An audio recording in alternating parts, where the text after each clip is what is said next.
Hi, good morning, good afternoon, and welcome to COVID Calls. We've got a really interesting program ahead today. We've got three great guests. MEP Miriam Dalli, who will be talking about the European dimension of the COVID, the battle with COVID-19. We have Sigma COO Jonathan Shaw, who will be talking about how DMCs and other tourism-related businesses are being affected. And we also have the CEO of EBO, Gege Gatt, who will be talking about AI and the different dimension of how AI can also help in this crisis. So I just want to start by bringing in Miriam. Uh, Hi, Miriam. How are you? Good afternoon. All's well. Yourself? Great. How are you dealing with the whole remote working? By the way, I was hearing your kids around before. Yes. I'm at home. I have to be very honest with you. The first 2 weeks were a bit tough Yeah. because I didn't go to the European Parliament for the session of the 9th of March. And I'm glad I didn't go because now we're hearing also a number of people who were in Brussels and who actually returned here in Malta and who were infected with the COVID-19. So initially it was tough. But now I'm managing to settle in and juggling work and the kids' schoolwork and having them all day long. It's not easy, but it has to be done. So what is the EU doing? I know there was a vote today. What exactly is the EU doing about COVID-19?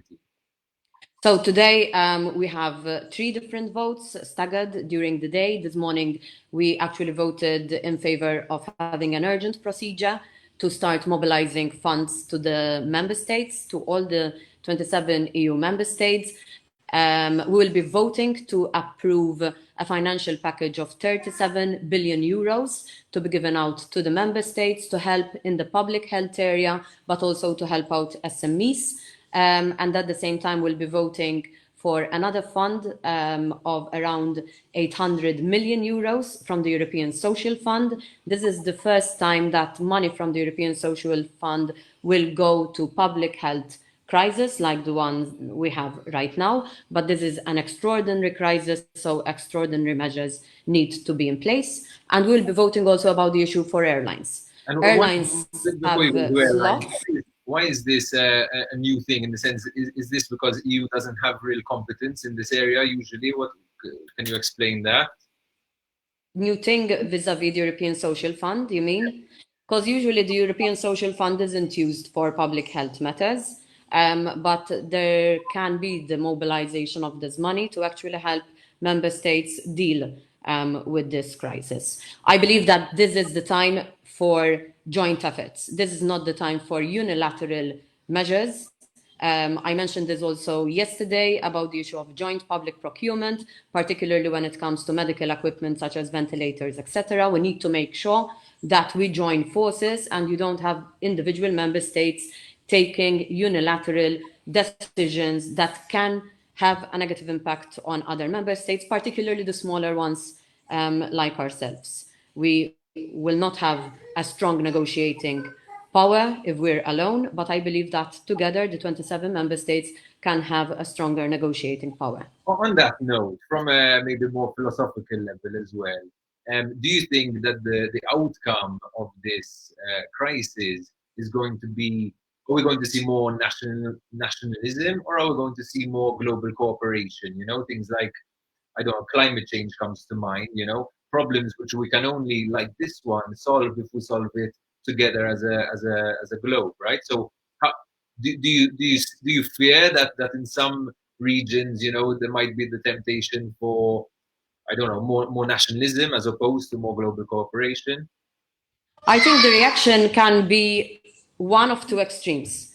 Either you have member states that or countries around the globe, because this is a global issue. This is not an EU issue or one member state or one country's issue. It's a global issue. You will have probably countries that would react like in a more nationalistic way, thinking that, you first protect your citizens, you do everything inwardly, or you go towards cooperating between the different member states and the different countries around the globe. I would go for global cooperation. It is a global pandemic we are dealing with, global challenges that we are dealing with. You're mentioning climate change, for example, and I see the issues totally related. If you had to see what scientists were saying in the IPCC, which is a UN body, they were warning us that climate change will result in the emergence of new viruses. We had scientists saying also back in 1972 and confirmed also much more recently that the future will not hold one major challenge, but we will have different challenges along the way. And I think this is our window of opportunity to cooperate together and make sure that we start investing money in those economies that can innovate and that can help us change things, and we start doing things differently from what we did until now. So I just want to remind the viewers that we have two other guests. We'll be showing them on screen now. Got Jonathan Shaw and Gege Gatt. But before we go to them, I'd like to ask you, Miriam, is the Maltese, I know you're dealing with EU affairs, global affairs, but is the Maltese government doing enough to help businesses and save jobs today? I know that Luxembourg, for example, have rolled out a €9 billion package. So how does that compare in terms of, I mean, in terms of population size? It's not very different as a state, you know. How is Malta comparing, and can we be doing more? I think the government is taking a staggered approach, a stepped approach to start dealing with the issues category by category, so to say. I think in these circumstances, it's never enough. And we need to make sure that we address those pockets that will be impacted most hardly, but make sure that also those sectors which might not be impacted as hardly as the others, but will face challenges, will be given also the cushion to actually make sure that after this is over, they can continue turning the wheel. I do understand that businesses, once you make a profit, you invest that profit because ultimately you want to make sure that your sector continues to be relevant and you continue giving jobs and good wages. Because people, I just like to stop you here to clarify that point a bit more, because we do hear that very often, right? From people who say, you know, business owners should, don't you have all your profits to use? But as you're saying, business owners tend to invest those profits into hiring more staff, into continuing to grow their business, and so it's easy to get exposed. Yesterday on the show I had Chris Mifsud, who was arguing that most businesses in his sector have only a 2-month runway. So after 2 months, which started 3 weeks ago, they're going to be suffering substantially.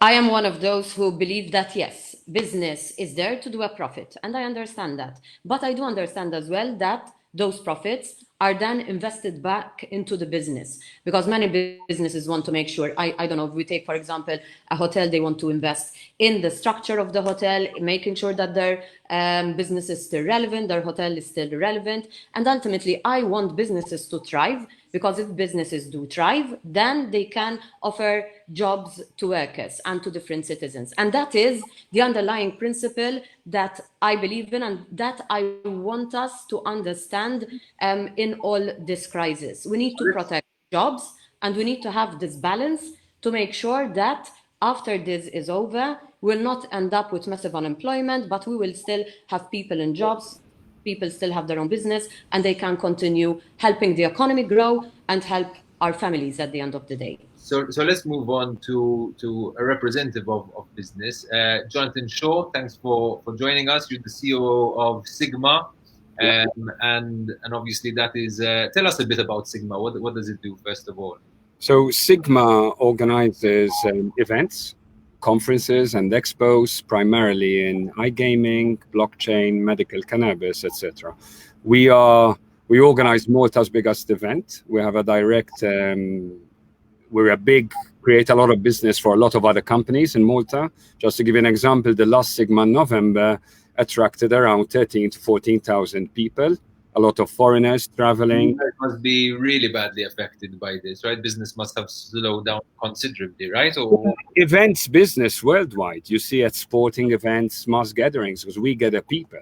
You know, we're in the business of bringing people together. to do business, to network and to facilitate business and grow the industry and the sector. So yes, events business has been hit directly, and Malta, the Sigma event in Malta is in November, so we're still 9 months ahead and it's there to stay. But obviously we have to see what happens on a week-by-week basis at this stage. And I imagine, are you guys affected, impacted at all by the government measures to save jobs? At the moment, we're not assisted. Unfortunately, look, let's go back. It's not easy for the government as well. You know, this is because it's easy to be an armchair critic. You know, I'm saying the government are doing measures, like Miriam Dalli said, it's never enough. You know, but I think we also have to understand that it's a process. It's not a switch on and off. So we need to understand it's a process. We need to have. Tembri, the economy minister who was on the show yesterday, was making this argument, right? That this is a slow, that we need to review every step of the way and sort of increase the benefits. Yeah. At the same time, people are losing jobs now. And in fact, my second part, it's a process, but we need to act fast. Okay. So by saying it's a process we don't have the facility of time. We need to work fast because people are losing their job. Because we have, from a business point of view, we cannot talk about profit, Chris. We need to talk about cash flow.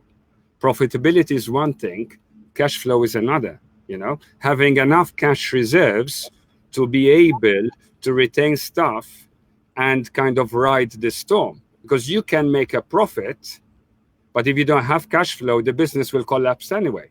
You know, you can have cash flow, make a loss, but the business survives. You see, you had actually also made a proposal regarding the banks, right? Last Sunday, I uploaded a post which went viral, and also Lovin Malta picked it up, whereby I suggested that banks have to put the money where the mouth is and actually defer loan repayments to homeowners, not businesses. Okay, the individuals who have home loans and have been hit by this. Because by deferring the home loan capital and interest by 9 months, gives them the comfort and peace of mind to have cash flow as an individual to ride this storm and help their families and have peace of mind. And in fact, some banks have actually reacted, right? Actually, yes, the banks have reacted. I'm not saying they reacted because of me.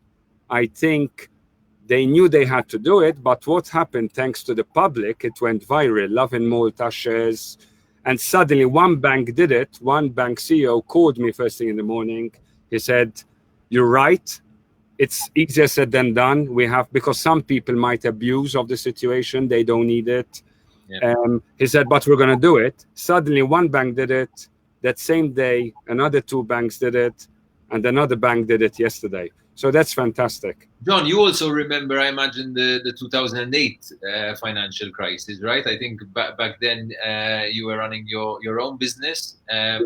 So you're kind of very familiar with what it's like to be a business owner in this context. Yeah, in 2008, I had an online business, and we were grossly hit with the recession.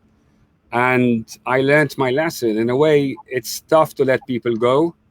But sometimes in these situations, you have to take tough decisions as well. And it's not easy because this is difference from this recession from 2008 and now. We have a lot of uncertainty. And I meet people and they say, it will be fine by summer, it will be fine in 2 months. But it's an assumption. Yes, even from an events perspective, the area you're in today, even if we do get over this in terms of the healthcare crisis and the lockdowns and things like that, I think it's going to take a very long time for people to feel comfortable going to these events where there's 15,000 people there, right? As in, as Miriam said, Miriam was saying beforehand that there could be other pandemics in the future. Climate change could trigger this. So from an events perspective, do you think the massive conference is something of the past? I don't know, because I don't have a crystal ball, but what's definite, I think, is going to make us think So the biggest effect is on lifestyle, on people, the way we approach things, and also in a good way. I think we're putting things in perspective. Some people were living as if they're living forever, the way we live, the way we interact with people. And I think the small things that we used to take for granted are now suddenly taken away. And we're also being more conscious of what we lost in a way in these 2 weeks. So I think this is a big wake-up call to companies, governments, countries, and also individuals. Okay, so I just want to bring in Gege now. Gege is the CEO of EBO, which is an AI company. I just want to, first of all, see whether you think the government and the EU is doing enough to save jobs and to help businesses out. But also, are there some businesses, perhaps like yours, in terms of AI or digital businesses that operate in the online space? Could they be benefiting from this reality as opposed to companies that are more traditional, brick and mortar, things like those? Chris, I think this is your first question is not simply a question about economic policy and economic measures. It's principally a question about leadership. This is as much as a test for businesses as it is for government. So in my experience of running a number of digital businesses over the years, if there's one thing that I've learned is that team members require a degree of psychological safety. It's how they evaluate their perception of risk. Businesses do the same thing with regards to government. They evaluate measures and they look for clarity and they look for structure. I think the measures need to be an all-out styled approach rather than one which is more stepped. And the reason is because as businesses look out for more clarity and for more structure, they need to find measures which give them this sense of psychological security, which allows them to calculate risks, to invest further, and to take the necessary steps over the next difficult months. I'm afraid that in certain segments of the economy, businesses look out and don't find this type of psychological safety, which is coming out from the economic policies which are presently being put forth. So this is a leadership discussion, and we shouldn't get too stuck on the trivia relating to which particular measure is better than the other. There is a more important political narrative behind this, which I think we need to address first. On your second, sorry, go ahead, Chris. As we were saying, what about the businesses that might be thriving? This, like, was it? Do you today look at the business you've invested in and say, okay, I invested in the right area, even if the world changes to the degree that it seems to be changing, I should be okay? Right. So there's no doubt that there's a lot of panic, and panic is contagious, which isn't a good thing, but leadership in business is contagious too. And it is exactly this opportunity for us in business to show a degree of clear-headed leadership. So yes, we are going to have to reimagine, Chris, a lot of the paradigms with which we do business. There are many people out there who are asking very basic questions. Do we need offices after all? What are our real variable costs? Being in artificial intelligence means that in times like this, we can help businesses keep on going when their human core operations start breaking down, either because of layoffs or because their employees are simply unwell.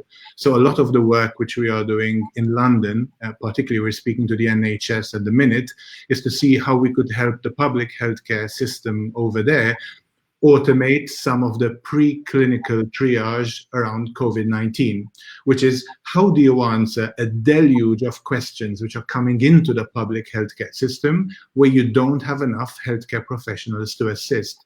That is where technologies like artificial intelligence really change the paradigm of how we operate. So yes, I'm glad that I'm working in this sector, but this sector, like many others, is there to serve society. It's there to create a communal good which others can benefit from, and that's a service requirement. So you spoke about leadership and this all-out approach, to give a sense of confidence, to give a sense of to dilute the panic. But what really is the path to normality again? Like how do we get out of this strange situation, to say the least, that we're in? I think that's a brilliant question, Chris. I think there are two concepts here I'd like to talk about. I think the first one is resilience, and the second one is reimagination. I think what I mean by resilience, Chris, is that to a large extent, one of the values which we really need to focus on to get to the next normal is to realize that there are some near-term, immediate decisions which we need to take about businesses, but those should not obfuscate, should not deteriorate our ability to think long-term. We need to be resilient in that regard. So we need to start acting on the broader plans that we need to bring into place once this shock has slowly started to subside. So give me a second. Just give me a second on that. So you spoke about an all-out approach, Miriam. I'd like to see what you have to say about that, because obviously the government has spoken about a staggered approach so far, right? And reviewing every step of the way and not using up all of our ammunition at once. Do you get this argument that Gege is making that businesses need a severe amount of confidence, right away?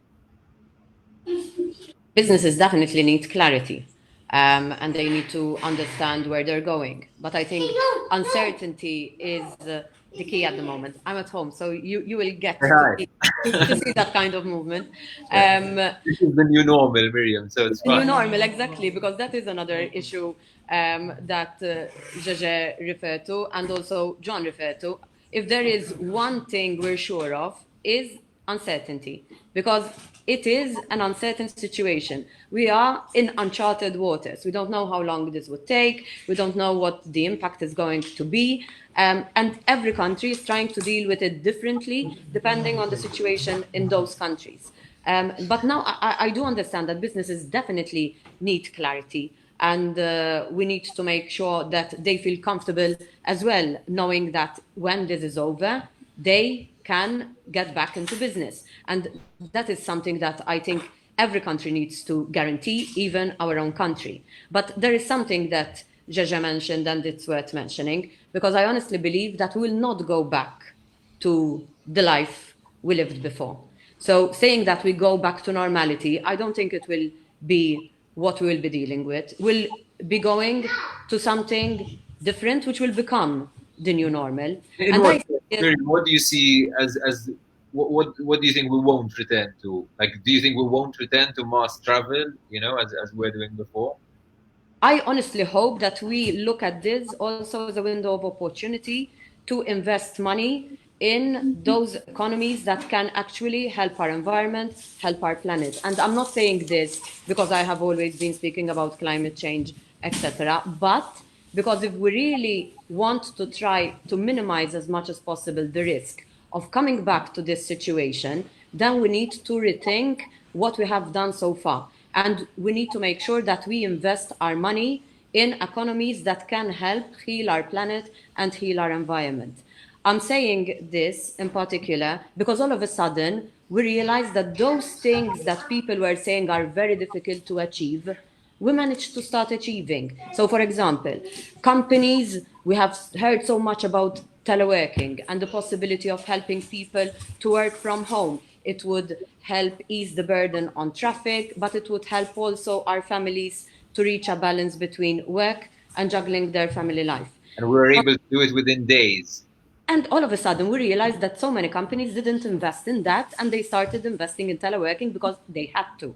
And I think that these new normalities can last for longer if we have the vision to actually start investing in these new things that can help our planet. And I'm saying this because if we start, for example, moving money from investing them in fossil fuels to cleaner sources of energy, if we start rethinking the way that transport works to make sure that we ease the burden on our streets and at the same time give also more flexibilities to families, it means that we shouldn't go back to how we were doing things and the traditional economies and business models, and we need to innovate and start thinking about innovative ways how to deal with this new normality. John, I'd like to bring, before I cut you, John, I'd like to bring you into that as well in terms of your life coaching as well. You know, I know you do a lot of work in that area as well. And I want to know sort of how should people, because this is quite a positive, what Miriam is talking about is quite a positive approach, right? Which is that it's not we won't return to normal because we're going to be stuck in our homes, you know, fearing the worst, but we're not going to return to normal because we finally realized that certain things we could do quite easily, like remote working, like, you know, other things. What do you make of that? And how could people in their personal life kind of take this as an opportunity rather than just a crisis?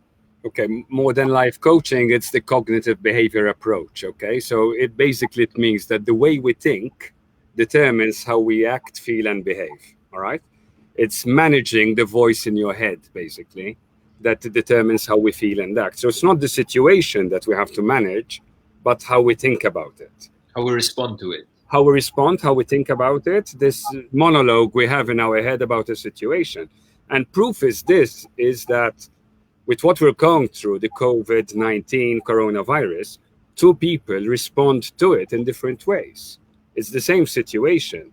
So it's how are we as individuals, how can we cope with it, okay? Which we have to approach. There's the, more than the positive approach, I would say the effective approach, because there's no positive and negative. There's no right or wrong. Life comes in different shades. You know, it's not either black or white, but the different shades of how we attract a situation. More than invest, we need to have the political will and the mindset. Money was never a problem for companies to invest in teleworking. It's the cultural shift that leaders have to do. So political, we're talking political with a small p over there. Like because there's politics in companies as well. Chris, there are politics. Politicians to tell us to do teleworking, right? Exactly. It's when I say political will, it's political will in a company, political will in a family. It's so internal politics. I know Gege had some points to make as well. Fire away. Well, I think Jonathan was on to this point, but a crisis will not only reveal vulnerabilities, it will actually always reveal opportunities. And I think that's what we need to focus on. And I think what Miriam was arguing earlier is this concept of reimagination. So how do we reimagine the next 3-4 years now in the post-COVID scenario? I mean, this is a schism. You know, we will now see this century as pre-COVID, post-COVID. It's changing a lot of things, Chris, and I think the opportunity to reimagine is large. At minimum, and this answers one of your earlier questions, what will we not go to? I think we are going to create a shift in the way we have or create expectations. What does it mean to be a citizen? What type of services do we expect governments to bring to us, and how immediate will those services occur? Do we want a passive or a proactive type of government? Trust in institutions. I mean, for the last 10 years, trust has been eroded, and most academic studies, like the Edelman Barometer, tend to prove that. Are we going to be now trusting our NGOs more, our governments more, our media institutions more? What does it mean to be an employee if the concept of work from office has changed? What does it mean to be a consumer if you can't access the alleyway of a supermarket as comfortably as before? How is technology going to change the way we deal with pandemics? I mean, most of the work which we're doing in AI through a number of researchers is rethinking what response to pandemics should be. Should we be wearing electronic bracelets to inform our governments what our temperature or heart rate is like? And there's some privacy, there's some proper privacy concerns there, right? So I'm sure Miriam has something to say about that later. But I mean, as in, absolutely. And one of the biggest difficulties is thinking of technology as a tool which does not have an ethical framework on top of which it could stand. But technology is an enabling factor. It is an opportunity that humanity has to use this science to its benefit. So reimagining the future also means reimagining how technology could help, especially poorer countries who have very poor primary and secondary healthcare institutions, to fight these type of vulnerabilities, these type of pandemics. And it would be right for us to mesh sort of these 3 points of, you know, politics, law, ethics, and technology, because this triangle is going to be a very important part of our growth in the next 10 to 15 years. But I think one thing, and I want to get Miriam's opinion on that as well. One thing that is sort of interesting and also scary is when we're faced with a crisis like this, we respond extremely quickly, right? So we take decisions that in a normal situation would have taken 3, 5, 7 years, if not much longer, to decide on. And now we're talking about some serious privacy and ethical sort of considerations that, again, maybe those decisions shouldn't be rushed. Maybe there are things that we should be kind of thinking about in the long term. Having said that, we don't really have the luxury anymore of not rushing, right? As in we're facing these situations from day to day. As Miriam said, there could be other pandemics as well. As soon as we get over this one, there's another one. There's climate change that we're barely even tackling as well. How do we find that balance, Miriam, between again, being too fast and being too slow when faced with such difficult considerations? It's always about reaching this balance, and I think I would be too presumptuous to try and give just one solution, because it all depends on the situation at hand. But in all this, digitization and technology would be key, because in this new world or new normality that we would be living in, there has to be digitization and technology. And we all know that with digitization and technology comes benefits, but that digitization and technology can also be used in cases where people want to abuse of the power. So we have seen, for example, certain authoritarian regimes. Gege was mentioning the bracelet to check temperatures. I was reading about what was happening in China, for example, and what was happening, and this happening in Israel as well. So you would have a situation where some governments would say that this is needed, and it would be needed for a temporary period of time, and people would say yes, at this point in time it's needed. But what usually happens? Usually when you have temporary measures, those temporary measures outlive that crisis. And we have seen it in a number of different countries, and that is the balance that needs to be reached. Because as you're saying, at this point in time, when a country is faced with a crisis, they need to take certain decisions, and citizens would say, yes, it is needed at this point in time. So when we're speaking about, I don't know, governments acting like Big Brother, having these kind of bracelets, which initially would be to check temperature, but then they can be used to see where people are, with whom they are meeting, what they are doing. For everyone, including authoritarian leaders. I mean, when you're if that's your interest today, the amount of buy-in that you can get from the public. I mean, I was quite astonished by how the world was so prepared to lock themselves into their homes. And yesterday I went to the supermarket, and they check your temperature and things like that, and it feels very very dystopian, obviously, very, very strange, but no one is complaining, in a sense. Exactly. So ready to protect and prioritize their health in all of this. Because we understand that it has to happen now, because we believe it will protect us. And that is fine. That is the balance. But if that measure outlives the crisis, then, we'll start having a very serious issue. I think one of the things which we think about when we talk about the intersection between law and technology is governments need to prioritize digital rights.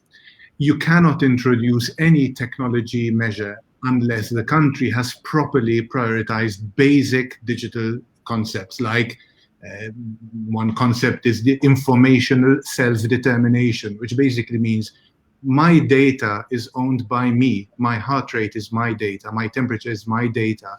And I have the right to determine how that will be used. So most public policy approaches that we see here use the concept of FAT, or fair, accurate, and transparent, which means that when governments legislate to enable technology to help us live better and fight pandemics, they need to pass a litmus test. They need to pass a particular standard set of measures which would ensure that the information is being correctly managed, it is being governed by the individual who owns it, and often totalitarian states fail on this particular point. And it really comes back to a 60-year-old debate about human rights, right? None of this is new in the world. None of the experiences we're having now are challenges which came about in 2020. And this, I think, really comes back to the very first point which you made, Chris, when you asked Miriam, which direction in the spectrum are you going? We have a choice as a humanity, right?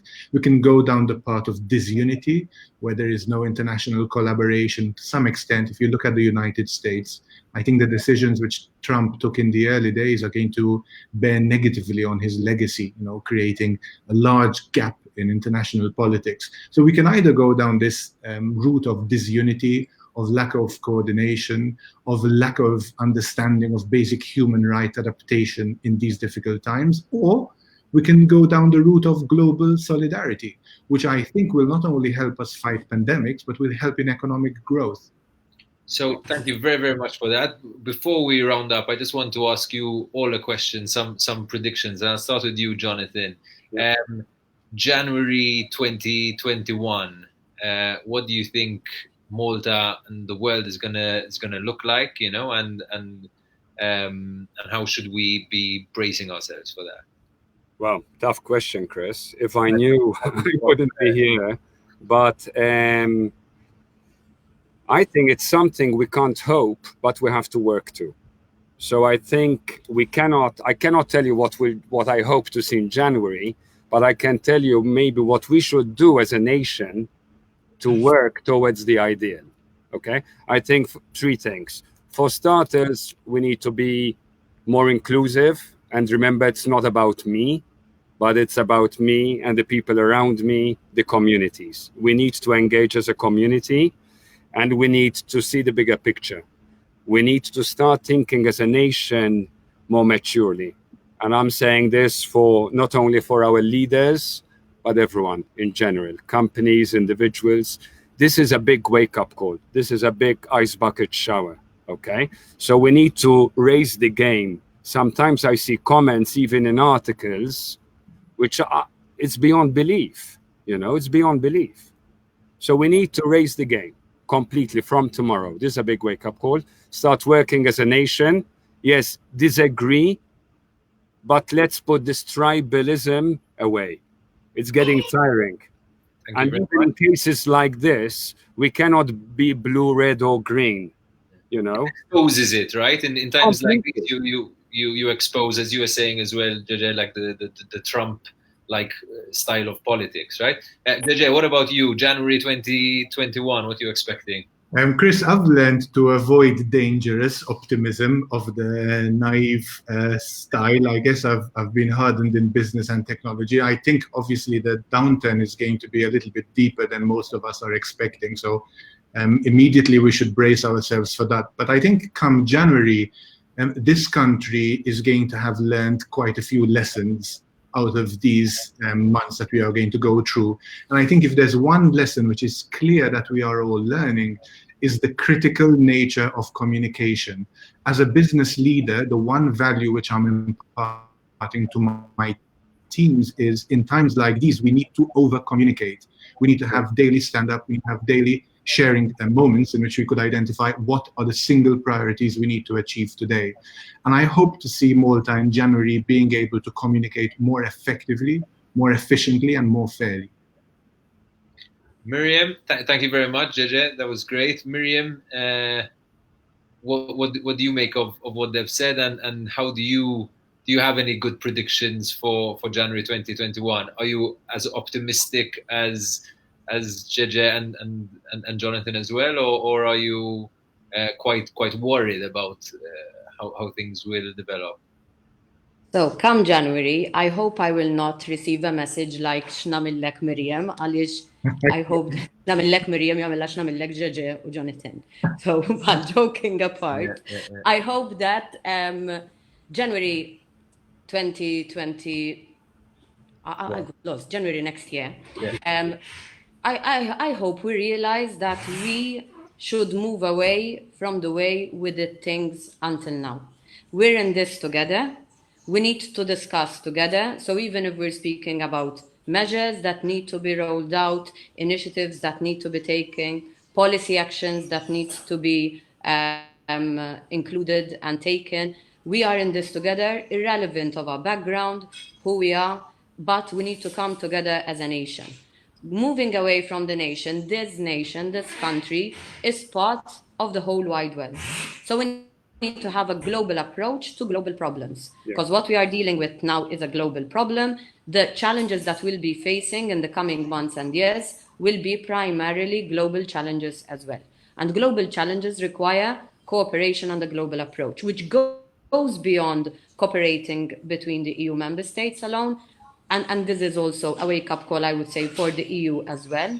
The EU needs to understand that it has to be a leader in the whole world. And being a leader means that we need to rise up to the occasion and make sure that we lead the way in policies that can make a difference and help our countries within the European Union and also beyond. I want to see a world that looks at global cooperation and not nationalistic approach to these challenges that we're facing and that we will be facing. I mean, we had the United Nations recently called for a global ceasefire, for example, and it makes you start to think, is coronavirus going to give us world peace at the end of this as well? It's also Only. Let's hope.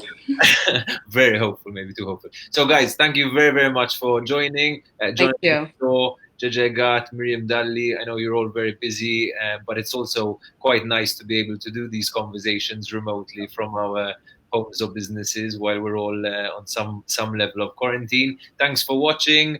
Thanks for commenting, except some people who are commenting in weird ways. And we'll be back with another episode of COVID Calls probably tomorrow. So stay tuned for more information on that and stay safe in the meantime. Thank you very much. Cheers. Thank you. Yeah.